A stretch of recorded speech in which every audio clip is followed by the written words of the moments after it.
कर यहाँ प्रेस वार्ता में आने के लिए बहुत बहुत धन्यवाद।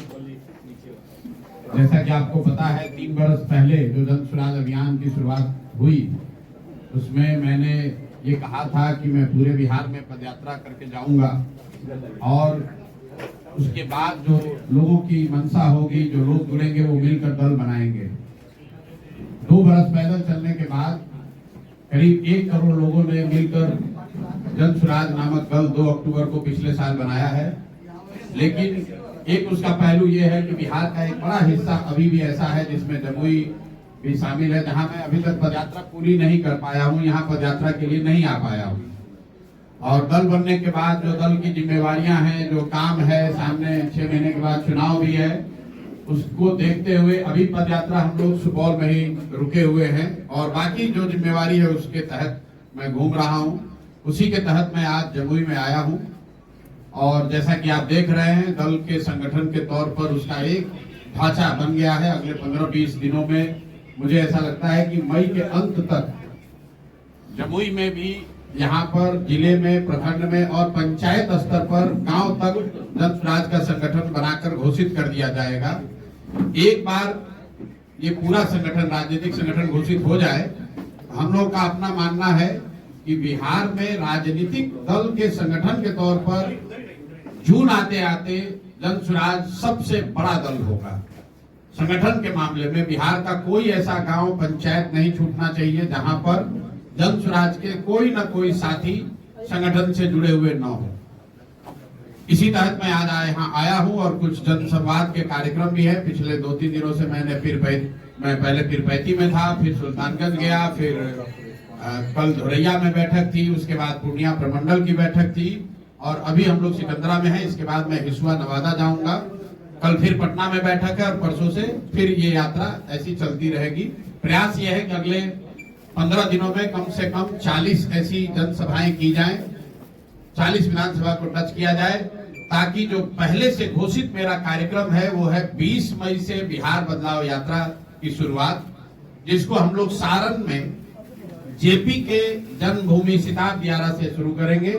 इस उद्देश्य से कि किसी जमाने में जब जेपी ने बिहार में व्यवस्था परिवर्तन की लड़ाई शुरू की थी, जो उनका सपना था उसको पूरा करने के लिए, बिहार में बदलाव के लिए, बिहार में संपूर्ण क्रांति के तौर पर व्यवस्था का परिवर्तन हो, बिहार में भी बच्चों के लिए पढ़ाई रोजगार हो, बिहार भी देश का अन्य राज्यों की तरह विकास की दौड़ में शामिल हो। इस सोच से हम लोग 20 मई को सिताब दियारा, सारण जिले के सिताब दियारा से वो यात्रा शुरू करेंगे और उसके तहत मैं इन राज्य के हिस्सों में भी आऊंगा जहां हम लोग बैठे हुए हैं। अभी तो सिकंदरा में एक सभा है, उसके बाद मुझे नवादा हिसुआ जाना है। आपके जो सवाल है आप सवाल कर सकते हैं। बहुत बहुत धन्यवाद। आप लगातार घूम रहे हैं, लोगों का क्या रिएक्शन आ रहा है, कैसे देख रहे हैं? जो आप बातें बता रहे हैं कि अब लालच में नहीं वोट दे, अपने बच्चों के भविष्य को देखें, क्या लग रहा है? देखिए, बात जो हम लोग बता रहे हैं ऐसी कोई बात नहीं है जो जनता को पहले से मालूम नहीं है। लेकिन जैसे आपको मालूम है कि अगर आप पढ़ाई करेंगे तो परीक्षा में अच्छा नंबर आएगा, ये सबको मालूम है, फिर भी बहुत कम लोग ही पढ़ाई कर पाते हैं। उसी तरीके से सबको मालूम है कि अगर आप अपने बच्चों के लिए, अपने बच्चों के पढ़ाई रोजगार के लिए वोट देंगे तो बिहार में सुधार होगा। जरूरत इस बात की है कि लोग उस बात को सुने, समझे और उस संकल्प पर वोट के दिन तक टिके रहे। तो जन स्वराज इसी प्रयास में है। और जहां तक आपने बताया लोगों का रिएक्शन क्या है, अभी तो मैं यही कहता हूं कि बिहार में 60% से ज्यादा लोग बदलाव चाहते हैं और इस बात को लेकर कन्विंस है कि बिहार में बदलाव होना चाहिए। चाहे आप किसी जाति के हैं, किसी धर्म, किसी नेता, किसी दल के हैं, बिहार में बदलाव होना चाहिए, इस पर तो करीब करीब सहमति है। इसका मतलब ये नहीं कि हर आदमी जन स्वराज को चाहता है, लेकिन बिहार में जो अभी स्थिति है, जो कुशासन है, जो भ्रष्टाचार है, जो ध्वस्त शिक्षा व्यवस्था है, जो पलायन है, बेरोजगारी है, इसमें ये स्थिति बदलनी चाहिए। इसको लेकर तो जनता पूरी तरीके से कन्विंस है।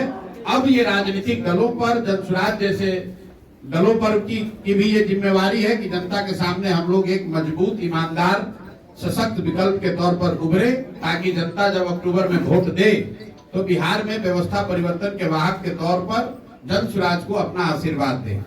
सर, पहलगाम की घटना को आप किस नजरिए से देखते हैं? उसकी निंदा करते हैं।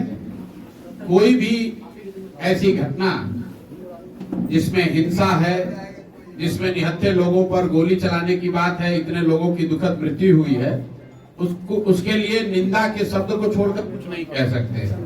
ये जघन्य अपराध है और जिन लोगों ने भी इस कृत्य को किया है, आज की सरकार की और पूरी व्यवस्था की ये जिम्मेवारी है कि उनको जो भी सजा उनके लिए उचित हो वो सजा उनको मिलनी चाहिए। उनके साथ साथ जो लोग उनके पीछे हैं, जो उनके मेंटर हैं, उनके गाइड हैं, अगर उसमें पाकिस्तान जैसे दल, पाकिस्तान जैसा देश शामिल है या स्टेट या क्वासाई स्टेट गवर्नमेंट की कुछ संस्थाएं शामिल हैं, कुछ लोग शामिल हैं, तो उन पर भी कार्रवाई होनी चाहिए। कल तो अभी हम लोग सुन रहे थे, प्रधानमंत्री ने कुछ ऐसी बात कही है। अब हम लोग को इंतजार कर रहे हैं, सब लोग को इंतजार करना चाहिए और देश की व्यवस्था पर भरोसा रखना चाहिए कि कुछ न कुछ उचित कार्रवाई की जाएगी। बिहार में बदलाव आएगा। बिहार में अगर बदलाव आता है तो ढांचा गिरेगा। भाई आतंक जो भी यहाँ हम लोग के देश का कानून है, देश के कानून में आतंकवादियों के लिए क्या सोच है और क्या सजा है, वो उनको भी मिलनी चाहिए। इसमें आपको हमको कोई नई बात बताने की जरूरत नहीं। आतंक के द्वारा सर इस तरह के, अरे भाई ऐसा है, आतंक और आतंकवाद से जुड़े हुए घटनाओं के लिए और उससे जो लोग उसमें शामिल हैं उसके लिए क्या कार्रवाई होनी चाहिए, इसके लिए कोई नए कानून बनाने की व्यवस्था बनाने की जरूरत नहीं है। जो कानून है, जो व्यवस्था है, उसके अंतर्गत उन पर कार्रवाई होनी चाहिए, इस बात की जरूरत है। प्रशांत जी, बीपीएससी की लड़ाई आपने लड़ी थी, कई दिनों तक आप अनशन पर भी बैठे थे, लेकिन आज मेंस की परीक्षा शुरू हो गई है, तो क्या बिल्कुल, अगर आप देखिए, आप जिस चीज की भी लड़ाई लड़ते हैं, ये जरूरी नहीं है कि वो हर चीज में आपको सफलता मिल जाए। गांधी जी ने बहुत लंबी लड़ाई हजारों लाखों भारतीयों के साथ देश को आजाद कराने की लड़ी। आजादी की लड़ाई को उन्होंने 19वीं दशक के शुरुआत में करी होगी। आजादी मिली 47 साल के बाद। जहां तक बीपीएससी एग्जाम का बात है, इसको लेकर कहीं कोई दो मत नहीं है बिहार में कि बीपीएससी परीक्षाओं में बड़े पैमाने पर धांधली हुई है, होती रही है। शायद ही कोई बिहार में ऐसा परीक्षा है जहां पेपर लीक नहीं होता है। शायद ही कोई नौकरी को लेकर ऐसी प्रतियोगिता परीक्षा है जहां पर की दलाल, बीपीएससी के सत्ता के दलाल नौकरियों की सौदेबाजी नहीं करते हैं। और इन बातों पर, इन आरोप पर बिल्कुल पूरी तरीके से कायम है हम लोग, उसमें पीछे हटने की बात नहीं है। लेकिन लोकतंत्र में कोई भी लड़ाई लड़ने का एक तरीका है। हम लोग धरना प्रदर्शन कर सकते हैं, सरकार तक अपनी बात लेकर जा सकते हैं, उससे भी नहीं हुआ तो न्यायालय में गए हैं, न्यायालय में हाईकोर्ट में राहत नहीं मिली तो सुप्रीम कोर्ट में जा रहे हैं। लेकिन सबसे बड़ी अदालत है वो जनता की अदालत है। अगर कुछ भी कामयाब नहीं हुआ तो जनता की अदालत में जाएंगे, क्योंकि अल्टीमेटली तो बिहार के बच्चों के भविष्य का सवाल है। उन बच्चों को वोट देना है जिनके भविष्य के साथ खिलवाड़ हुआ है, उन माँ बाप को वोट देना है जिनके बच्चों के भविष्य के साथ खिलवाड़ हो रहा है। तो लोकतंत्र में जनता मालिक है, अंतिम फैसला, अंतिम आर्बिट्रेटर, अंतिम एम्पायर जनता है। अभी अक्टूबर में चुनाव है, आपको दिख जाएगा कि बीपीएससी में जो सरकार ने किया है, बीपीएससी अभ्यर्थियों के साथ जो कुछ यहाँ गलत हुआ है, उसकी सजा निश्चित तौर पर सरकार को मिलेगी ही मिलेगी। प्रशांत जी, जो आपसे प्रभावित होकर जो बहुत सारे नेता आपसे जो जुड़े हैं, फिर देख रहे हैं वो वापस जो है बैकफुट, वो वही पार्टियों में फिर जाने लगे आपसे वापस। जैसे आपके यहाँ जो है इरफान जी थे, श्रीकांत यादव थे, ये सब बहुत सारे जमुई में आपसे प्रभावित होकर जुड़े, फिर वापस राजद में शामिल हो गए। या देखिए, ऐसा है, आपने ठीक कहा कि बहुत बड़ी संख्या में, जब मैं पैदल चलना शुरू किया तो बहुत बड़ी संख्या में लोग अलग अलग विचारधारा, अलग अलग प्लेटफॉर्म से आकर जुड़े। उसमें संभव है कि कुछ लोग वापस भी जा रहे होंगे, ये भी संभव है कि उनसे बहुत बड़ी संख्या में लोग आ भी रहे होंगे। कुल नेट अगर आप जमा देखिएगा तो जन स्वराज को जितने लोग आज से साल भर पहले जानते थे, जितने लोग इससे जुड़े थे, आज उससे कई गुना ज्यादा लोग जान रहे हैं, इसको फॉलो कर रहे हैं, इससे जुड़ रहे हैं। तो जो राजनीतिक व्यवस्था है, राजनीतिक सामाजिक व्यवस्था है, उसमें आना जाना लगा रहता है। नेट आपको देखना है कि जन स्वराज का परिवार बढ़ा है कि घटा है, जन स्वराज के विचार का, जन स्वराज के प्रयास का प्रभाव समाज में बढ़ा है कि घटा है। जहां तक मैं समझता हूं कि अगर साल भर पहले, 2 साल पहले जितने लोग जमुई में, बांका में, मुंगेर में, भागलपुर में जन स्वराज को जानते थे, इसको समझते थे, उससे कई गुना ज्यादा लोग आज इस विचार से, प्रयास से जुड़े हैं, इसको उम्मीद के तौर पर देख रहे हैं और वो जन स्वराज की सफलता है। व्यक्ति का कोई बहुत महत्व नहीं है। आज प्रशांत किशोर है, कल कोई दूसरा रहेगा। इस बात की महत्ता है कि ये सोच, ये प्रयास बिहार को सुधारने का, बिहार में व्यवस्था परिवर्तन का ये बना रहे, इसकी ईमानदारी और शुद्धता बनी रहे। बिहार में अगर परिवर्तन आता है तो केंद्र का ढांचा भी चरमराएगा, इसके बारे में क्या कहना चाहते हैं आप? देखिए, अभी तो हम लोग पूरी तरीके से सिर्फ बिहार पर ही केंद्रित हैं। निश्चित तौर पर बिहार जैसे बड़े राज्य में अगर कोई बड़ा राजनीतिक परिवर्तन होता है तो वो कहानी बिहार तक रुकेगी नहीं, ये तो निश्चित बात है। मैं तो अपने भाषणों में कहता हूँ कि एक बार बिहार के लोग सजग हो जाएं और एक बार अपने बच्चों के लिए नई व्यवस्था बना ले तो पूरे देश की राजनीति का जो निडिल है वो गुजरात से घूमकर बिहार की ओर हो जाएगा, क्योंकि पूरे देश ने ये मान लिया है कि बिहार में कुछ नहीं हो सकता है। हर दल, हर नेता ने ये मान लिया है बिहार में कुछ नहीं हो सकता है।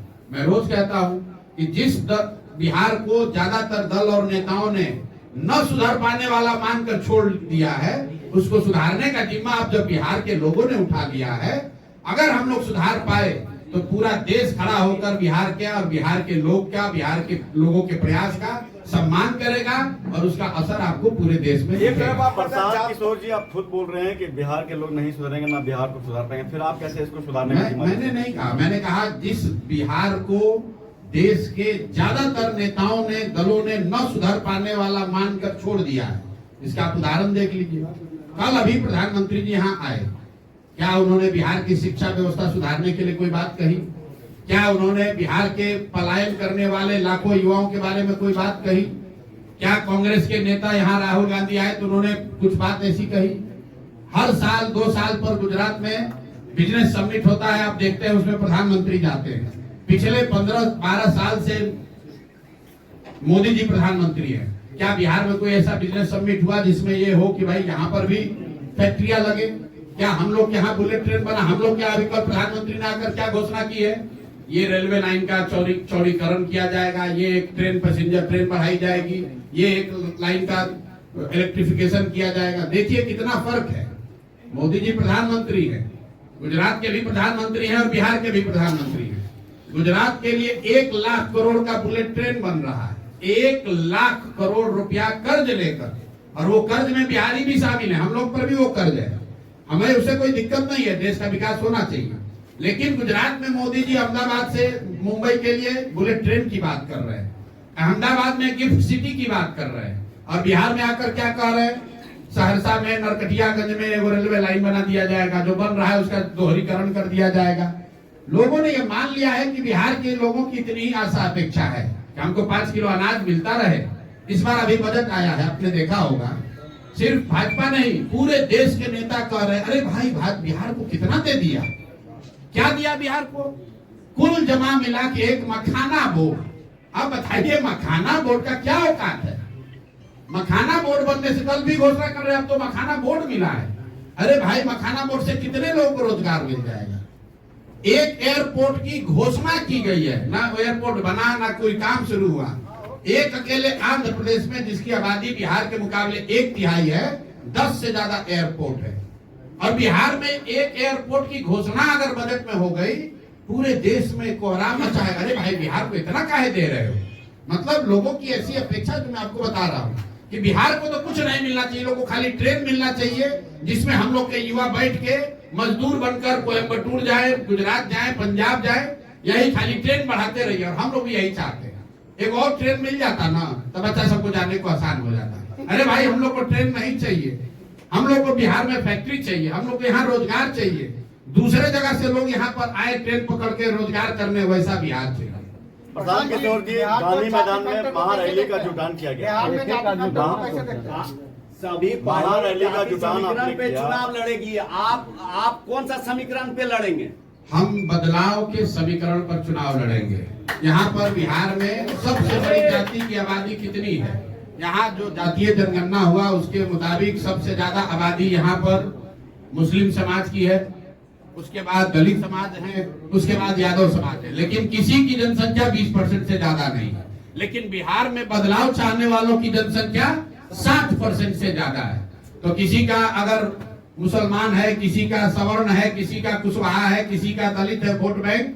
जन स्वराज का वोट बैंक वो 60% बिहारी हैं जो बिहार में अब बदलाव चाहते हैं, जो अपने बच्चों के लिए पढ़ाई रोजगार चाहते हैं, जो अब ये नाली गली और चावल और मंदिर मस्जिद की लड़ाई से ऊपर उठकर बिहार में सुधार देखना चाहते हैं। आप तो कह रहे हैं 75% मुसलमानों को टिकट देंगे, इसमें कितनी सच्चाई है? कितना सीट टिकट देंगे? 75%। भाई आप लोग सुन लीजिए बात को, वीडियो है आप भी देख लीजिए। जी बताइए। जन स्वराज ने कहा कि हम लोग का चाहे पार्टी में पद हो, कोई मनोनीत पद हो या टिकट की बात हो, दोनों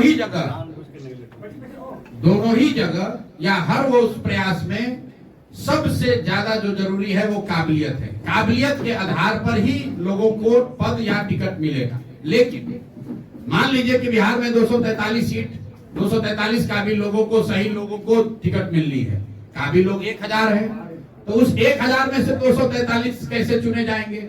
वो चुनने का आधार होगा जिस समाज की जितनी आबादी है, उस समाज से उतने काबिल लोगों को निकालकर उनको टिकट या प्रतिनिधित्व दिया जाएगा। आधार काबिलियत है, और बिना ये चिंता किए हुए कि वो समाज हमको वोट करता है या नहीं करता है।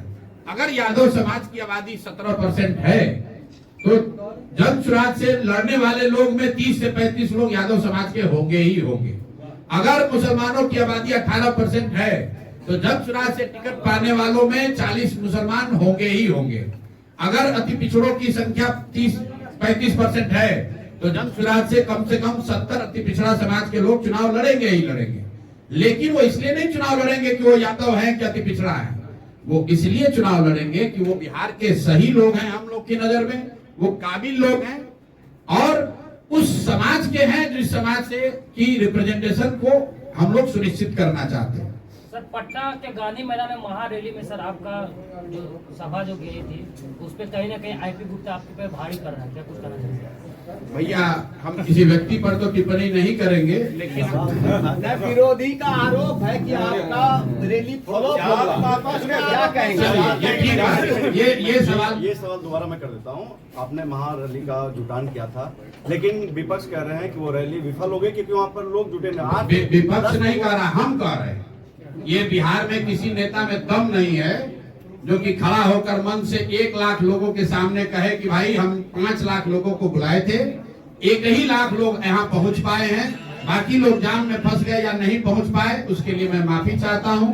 ये खड़े होकर प्रशांत किशोर ने कहा है, क्योंकि हमने इस अभियान में कहा है कि और कुछ हो जाए लेकिन इसकी ईमानदारी और शुद्धता में फर्क नहीं आने देंगे। ये बिहार का एकमात्र ऐसा दल है, एकमात्र प्रशांत किशोर है जो अपने कार्यकर्ताओं, अपने नेताओं के सलाह से अलग हटके 1 लाख लोगों के सामने खड़े होकर हमने कहा कि भाई हम लोगों ने 5 लाख लोगों के लिए कुर्सी लगाया था, लोग जाम में फंसे हुए हैं, नहीं पहुंच पाए हैं, इसलिए हम माफी चाहते हैं, आपको यहाँ नहीं ला पाए और अगर नहीं आ पाए इसलिए अब आपके घर घर जाएंगे। लोग कह रहा इतना कुर्सी काहे लगाए थे, स्ट्रेटेजिक ब्लंडर हो गया, क्योंकि प्रशांत किशोर के लिए बिहार के जो लोग हैं वो गाय भैंस बकरी नहीं है कि जहां मन हुआ वहीं खड़ा कर दिया। अगर मैंने लोगों को बुलाया है तो मेरी ये जिम्मेवारी है कि उनको इज्जत से बैठने के लिए कुर्सी भी दे, उनको पीने के लिए पानी भी दे। और 1 लाख लोग के सामने खड़े होकर ये बोलना, कोई दूसरा दल होता कहता हमारा तो 5 लाख आदमी आया। हम लोग झूठ नहीं बोलते हैं, और अगर मान लीजिए कि आपके नजर से कमी रह भी गई तो और प्रयास करेंगे। प्रशांत किशोर तो गांव-गांव में 5-5, 10-10 आदमी के साथ पैदल चले हैं। हमारे कोई बाबूजी का थोड़े दल है, हमारे कोई बाबूजी का दल नहीं है, हमारे बाबूजी कोई मुख्यमंत्री नहीं है। हमारी काम, हमारी ईमानदारी, हमारी पहचान है और इसमें कोई शर्म नहीं है। अगर हमने कोशिश की, मान लीजिए कोशिश किया और उसमें कुछ कमी रह गई तो और ईमानदारी से और ज्यादा बेहतर कोशिश करेंगे, झूठ नहीं बोलेंगे। तत्वा जाति को आरक्षण दिलाने के लिए आंदोलन कर रहे हैं और उसके बाद अब इंडियन इनकलाब पार्टी भी बना रहे हैं और चुनाव मैदान में लड़ने का प्रयास कर रहे हैं। मैं क्या करूं, लोकतंत्र है, सबको दल बनाने का, लड़ने का अधिकार है। इसके लिए प्रशांत किशोर के वक्तव्य की क्या जरूरत है? अशोक चौधरी का आरोप है कि आप ये फंड इतना खर्चा कहाँ से लाते हैं? किसका आरोप है? अशोक चौधरी। अशोक चौधरी, अब अशोक चौधरी का अपना राजनीतिक कैरेक्टर क्या है ये पत्रकारों को हमसे बेहतर मालूम है। बिहार में किसी नेता का, दल का ये दम नहीं है कि वो कह देगा कि प्रशांत किशोर ने किसी से 1 रुपया भी गलत कहीं लिया हो। इतने दिन से हम पैदल घूम रहे हैं, 2.5 बरस से, डंके की चोट पर जो कहते हैं, जिसको दम है आकर चेक कर लो, अगर कुछ गलत हो तो पकड़ लो। हम एमएलए एमपी नहीं है, बालू शराब माफिया का काम नहीं करते हैं, ठेकेदारी नहीं करते हैं, किसी से घूस नहीं लेते हैं। अपने बुद्धि अपने परिश्रम से अर्जित किया हुआ धन बिहार को सुधारने के लिए खर्च कर रहे हैं और किसी के तरह छुपाते भी नहीं है। जो संसाधन है वो बिहार के गरीब उन लोगों के लिए है जो पैसे के अभाव में राजनीति नहीं कर पाते हैं, जिनके पिताजी विधायक मंत्री नहीं है लेकिन उनमें क्षमता है। तो अगर बिहार के बच्चों में क्षमता है और पैसे के अभाव में अशोक चौधरी के पिताजी की तरह उनके पिताजी अगर विधायक नहीं है, अशोक चौधरी की तरह उनके पास पैसा नहीं है कि टिकट खरीद के अपने बेटी को एमपी बना दे, तो ऐसे लोगों के लिए जन सुराज खड़ा है तो स्वाभाविक तौर पर इन लोगों को तो मिर्ची लगेगा ही लगेगा। प्रशांत किशोर जी, आपकी सरकार आती है तो क्या पहला कदम रहेगा जो जनता के हित के लिए होगा? 3-4 कदम तो आप पहले सुन लीजिए। पहला कदम ये होगा कि ये फर्जी शराबबंदी का कानून, जिसमें शराबबंदी के जरिए दुकान बंद है और घर घर होम डिलीवरी हो रही है और बिहार को भी पंजाब की तरह सूखे नशे के चपेट में डालकर उड़ता बिहार बनाया जा रहा है, इस फर्जी कानून को हटा दिया जाएगा। दूसरी बात, 15 साल से कम उम्र के बच्चों के लिए जब तक यहाँ पर मैं सरकारी अच्छी स्कूल की व्यवस्था न बना दूं, तब तक जन सुराज की सरकार बनने पर गरीब से गरीब बच्चे को भी, परिवार को भी अपने बच्चों को पढ़ाने के लिए प्राइवेट स्कूल में पढ़ाने की सुविधा होगी, ताकि जिसका फीस सरकार की ओर से भरा जाएगा। जन सुराज की सरकार बनते के साथ साल भर के अंदर हर हालत में पलायन को रोक दिया जाएगा, जिसमें 10 से 15 हजार रुपया के रोजी रोजगार के लिए किसी को बिहार से बाहर नहीं जाना पड़ेगा। इसके लिए बिहार से होने वाले पूंजी के पलायन को रोका जाएगा।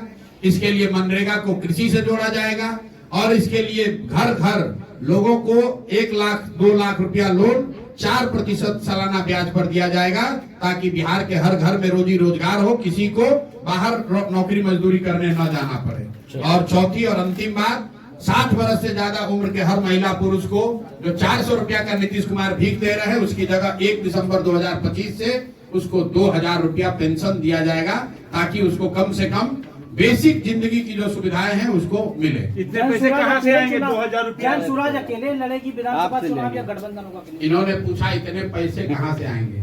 मैंने जो बताया उसमें सिर्फ एक ही योजना ऐसी है जिसमें बजट से पैसा लगना है, वो 2000 रुपया 60 साल से ऊपर वालों के लिए। हम आरजेडी के तेजस्वी यादव नहीं है। अगर हमने योजना बताई है तो 60 वर्ष से ज्यादा उम्र के लोगों का पेंशन अगर 400 से बढ़ाकर 2000 कर दिया जाए तो बिहार सरकार पर करीब 10 से 12 हजार करोड़ का सालाना खर्च आएगा एडिशनल, और ये पैसा 3.25 लाख करोड़ के बजट का सिर्फ 3% होगा। 3% अगर सरकार अपने बजट का खर्च करे तो 60 वर्ष से ज्यादा उम्र के हर महिला पुरुष को ये सोशल सिक्योरिटी दी जा सकती है। बाकी जो मैंने योजना बताई पलायन रोकने के लिए, पूंजी के पलायन रोकने के लिए सरकार का बजट का 1 रुपया नहीं लगना है। मनरेगा को कृषि से जोड़ने के लिए सरकार का 1 रुपया नहीं लगना है। और जो सस्ते लोन की बात है, 1 लाख करोड़ रुपया का अगर लोगों को यहाँ लोन मिले, 1 लाख करोड़ रुपया पर 6000 करोड़ का खर्च आएगा, जिसको इंटरेस्ट सबवेंशन स्कीम कहते हैं, ताकि लोग यहाँ पर रोजी रोजगार के लिए 12% 14% पर नहीं 4% सालाना ब्याज पर लोन मिल सके उनको। तो उसमें खर्चा 1 लाख करोड़ पर सिर्फ 6000 करोड़ आएगा। शिक्षा के लिए मैंने आपको जो बताया, ऑलरेडी सरकार 60,000 करोड़ रुपया हर साल खर्च कर रही है। उस पैसे का बेहतर इस्तेमाल करके बिहार में शिक्षा व्यवस्था को बेहतर किया जाएगा। और जो सबसे पहली बात बताई, शराबबंदी हटाएंगे तो उससे 20,000 करोड़ सालाना आमदनी भी बढ़ेगी। तो हम लोग कोई ऐसी बात नहीं कहते हैं जिसका गुणा गणित इकोनॉमिक्स नंबर पहले से वर्कआउट न किया। हर कार्यालय में सर जो घूसखोरी है उसको प्रशांत किशोर कैसे खत्म करें, क्या प्लान है? जी, घूसखोरी जो सर हर कार्यालय में पूरा बढ़ा हुआ है। आप जब तक जनता ईमानदारी से सही प्रतिनिधियों का चुनाव नहीं करेगी, तब तक कार्यालय में घूसखोरी कैसे रुकेगी? आप जब मुखिया विधायक को वोट देते समय 500 रुपया लीजिएगा, जाति के नाम पर मुर्गा भात खाकर वोट दीजिएगा, पाउच पी के वोट दीजिएगा, तो आपका जो प्रतिनिधि चुनकर जाएगा वो लूटेगा ही लूटेगा। अभी जो ये भूमि सर्वे हो रहा है बिहार में, राजस्व विभाग इतने बड़े पैमाने पर वसूली कर रहा है। क्यों कर पा रहा है? क्योंकि हमने उन नेताओं को बैठाया है जो आपके घर घर में झगड़ा लगा रहा है, आप ही के जमीन का दाखिल खारिज और रसीद कटवाने के लिए 20,000, 40,000, 50,000 रुपया घूस ले रहा है। और यही लोग, हमने उपचुनाव में लोगों को कहा था कि अगर सर्वे में भ्रष्टाचार हो रहा है, घर में परेशानी हो रही है, उपचुनाव में एनडीए को हराओ, अपने आप सर्वे रुक जाएगा। लोगों ने फिर एनडीए को वोट दिया। तो जब रिजल्ट आए तो हमने कहा कि आप मजा लीजिए, आप गलत वोट दीजिएगा तो गलत ही पाइएगा, बोलिएगा बबूल तो आम कहाँ से खाइएगा। एक आखिरी सवाल है, एनडीए का बटिया रेल लाइन आज 12 साल से लंबित है, क्या इस पर आपका कहना है? मैंने भैया रेल लाइन पर आपको पहले ही बोल दिया। बिहार की लोग, जो दिल्ली में सरकार होती है, उसको पता है कि बिहार में जाकर हमको क्या बोलना है। तो जाकर खाली ये रेलवे लाइन का दोहरीकरण, मीटर गेज को ब्रॉड गेज, रेल का इलेक्ट्रिफिकेशन, लोग इसी में खुश है। ट्रेन का स्टॉपेज बढ़ा दीजिए, एक नया ट्रेन शुरू करा दीजिए। आप देखे होंगे आज 25-30 साल से बच्चे से हम लोग भी देख रहे हैं। इसी बजट में बिहार के लिए क्या घोषणा हो रही है?